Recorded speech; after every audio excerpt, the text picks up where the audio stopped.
सती और पार्वती के पति भगवान शंकर को सदाशिव के नाम से भी जाना जाता है। हम इन्हीं भगवान शंकर की बात करेंगे जिन्हें महादेव भी कहा जाता है। भगवान शंकर के बारे में कुछ इस तरह की भ्रांतियां फैली हुई हैं जो कि अपमानजनक हैं। वे लोग इसके दोषी हैं जो जाने अनजाने में भगवान शिव का अपमान करते हैं। तो कहीं आप भी तो भगवान शिव का अपमान नहीं करते? चलिए जान लेते हैं इस वीडियो के माध्यम से।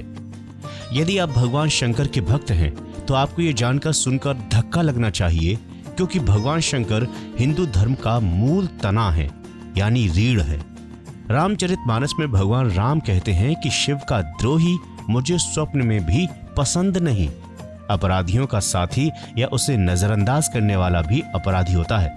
शिव के मंदिर में जाने और वहां पूजा प्रार्थना करने के कुछ नियम होते हैं। ये सही है कि भगवान शंकर भोले हैं, वे बड़े दयालु हैं, आपको क्षमा कर देंगे। लेकिन आपने उनके मंदिर में जाकर किसी भी तरह से नियम विरुद्ध कार्य किया, अपमान किया, तो आपको माता कालिका देवी देख रही हैं और उसका आपको बुरा असर मिल सकता है। भगवान भैरव और शनिदेव भी आपको देख रहे हैं।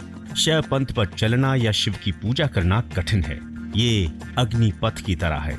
और साथ ही हम ये भी नहीं कहते कि ये असंभव है। ये अनुशासन के साथ होने वाली वो पूजा है जो आपके जीवन में सुख समृद्धि भरती है। आइए हम आपको बताते हैं कि भगवान शिव के बारे में समाज में किस तरह की भ्रांतियां फैलाई जा रही हैं जो वास्तव में सच नहीं है, जो भगवान शिव की आस्था का अपमान करते हैं।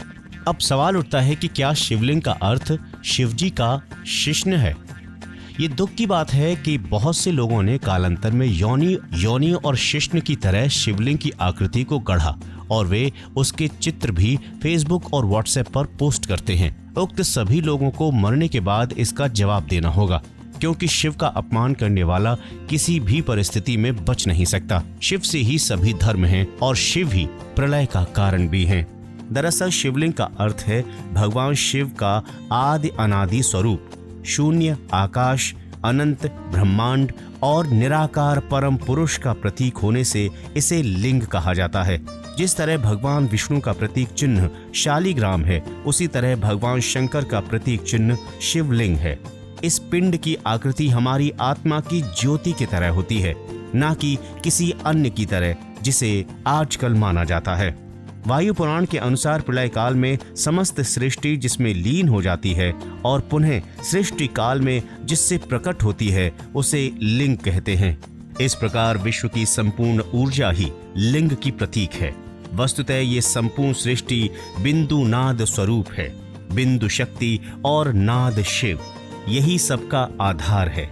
बिंदु एवं नाद अर्थात शक्ति और शिव का संयुक्त स्वरूप ही शिवलिंग में अवस्थित है। बिंदु अर्थात ऊर्जा और नाद अर्थात ध्वनि, यही दो संपूर्ण ब्रह्मांड का आधार हैं। इसी कारण प्रतीक स्वरूप शिवलिंग की पूजा अर्चना की जाती है। स्कंद पुराण में कहा गया है कि आकाश स्वयं लिंग है, धरती उसका पीठ या आधार है और सब अनंत शून्य से पैदा हो उसी में लय होने के कारण इसे लिंग कहा गया है।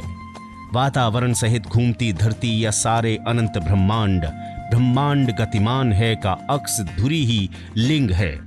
पुराणों में शिवलिंग को कई अन्य नामों से भी संबोधित किया गया है, जैसे प्रकाश स्तंभ लिंग, अग्नि स्तंभ लिंग, ऊर्जा स्तंभ लिंग, ब्रह्मदंडीय स्तंभ लिंग आदि। लेकिन बौद्ध काल में धर्म और धर्म ग्रंथों में कुछ छेड़छाड़ करने के चलते लिंग को गलत अर्थों में लिया जाने लगा, जो कि आज का प्रचलन बन गया।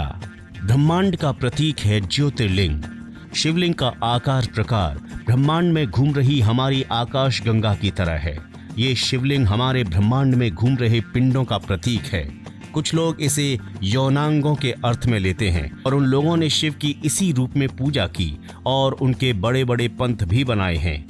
ये वे लोग हैं जिन्होंने धर्म को सही अर्थों में समझने की कोशिश नहीं की और अपने स्वार्थ के अनुसार धर्म को अपने सांचे में ढाला।